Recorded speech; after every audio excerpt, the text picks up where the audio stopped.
Doctor Who Series 1, Episode 7, titled The Legend of Ruby Sunday, which is, of course, the beginning of the end of Series 1 of Doctor Who, which with this being a two-part finale, a two-episode finale. Next week we'll have the second half of the finale, Empire of Death. But now we just got The Legend of Ruby Sunday. And for a first half of a finale, I kind of expected what it would be, which would be, hey, let's recap a lot of stuff. Let's, let's try and make a massive ribbon and try to tie everything together as best we can. Have a lot more setup, maybe a little bit of payoff on certain aspects of things, and then the second half can be all payoff. Can just be payoff at the set, a couple bits and pieces. Like by the end of the episode, we still don't know who's Ruby's mother is. We still don't know who Mrs. Flood is, because clearly that line now at the Christmas special last year on the church the Church on Ruby Road wasn't just someone being a little cute with that line with Mrs. Flood says, "You ever seen Times before?" It's like, no. This is a character who is literally important. Where she says, "There's a storm coming. He is coming," and you just go,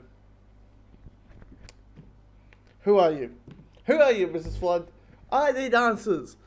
And I think they're going to do the switcheroo, which is, we think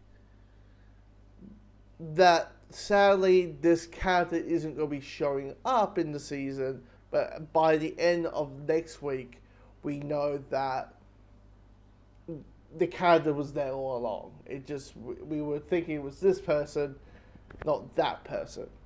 And that person is Susan.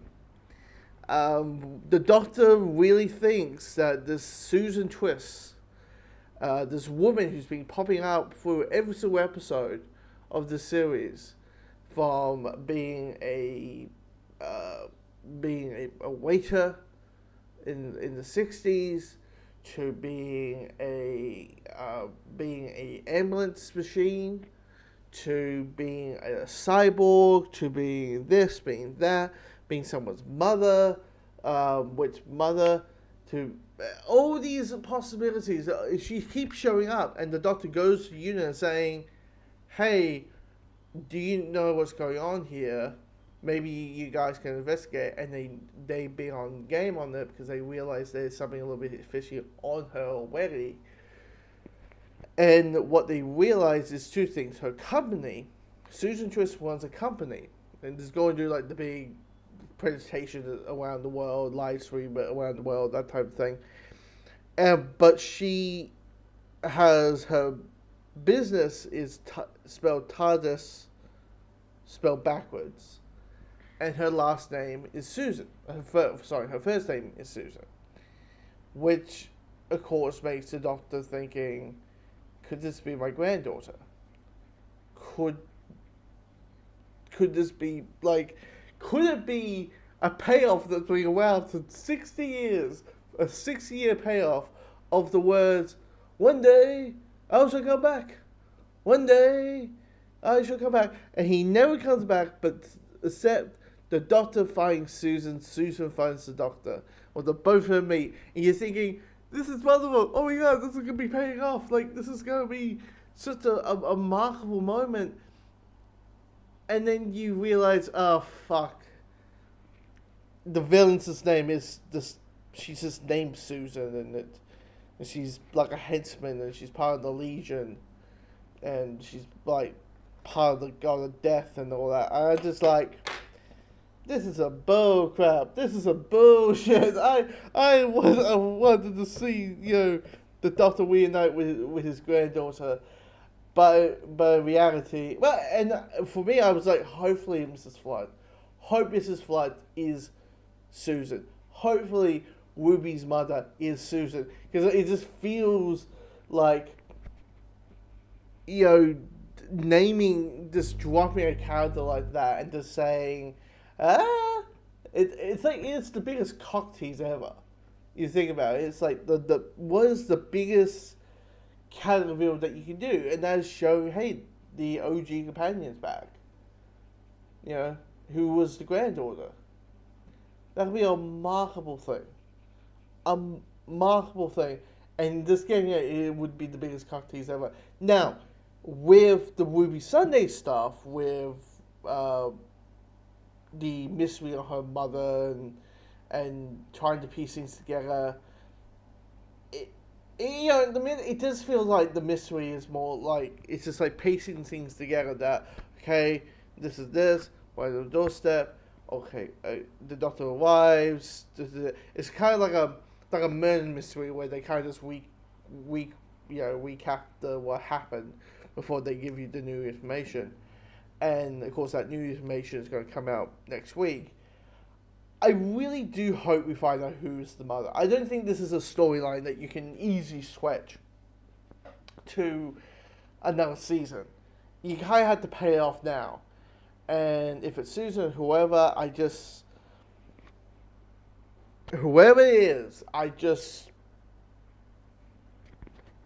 it needs to be paid off. It's just, I think it's just going to be the thing is, this whole episode's all about payoff, and you got some really good performances here. Like, there's a part where the doctor dies, where a character dies, you know, a henchman, you know, a unit member dies, and the doctor is like kicking things out of anger, saying like, fuck, you know, man died, and you know, that powerful acting, the acting between, you know, Chuji and Millie, and where there's, you know, Ruby wants to touch the hologram, you know, this hologram of the event on Christmas in Christmas Eve 2004, and the doctors keep pulling her away, saying no, you shouldn't. We don't know the rules or anything on those lines. You need to stay with me, and you can feel that, you know, the emotional frustration that Ruby's facing. He's just like, oh god damn, the performances are so damn good in this. Even the hug, as the big old, you know, the doctor giving her the biggest sorry hug. I'm completely sorry, sympathizing hug ever. I was like, this is so well done, written with all this emotional stuff. Meanwhile, we're doing with a Egyptian dog. We're dealing with the god of death, which, take that as you will, take that as you may, but I don't know, death might, yeah.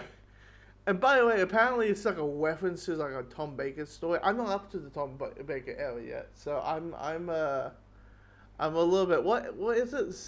Like Pyramids of Mars or something? Like Pyramids of Time? I'll find the story and watch it before next week, so I have more context about the history of this villain.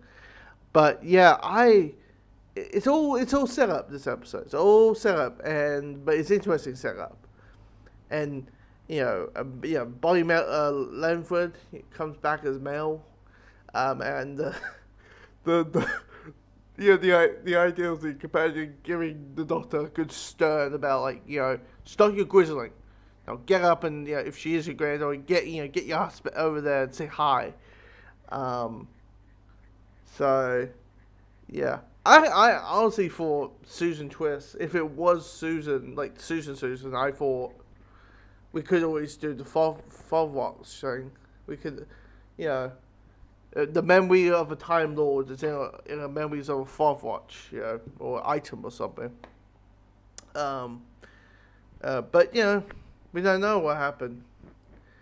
You know, between, you know, the invasion of Earth, you know, the Dalek invasion of Earth to now, we don't know. But yeah, lot of things to talk about. In a span of 45 minutes, and a lot of speculations, but. Yeah, next week we're at the end. We're at the end of the show. Until then, comment below. Tell me your thoughts on the episode.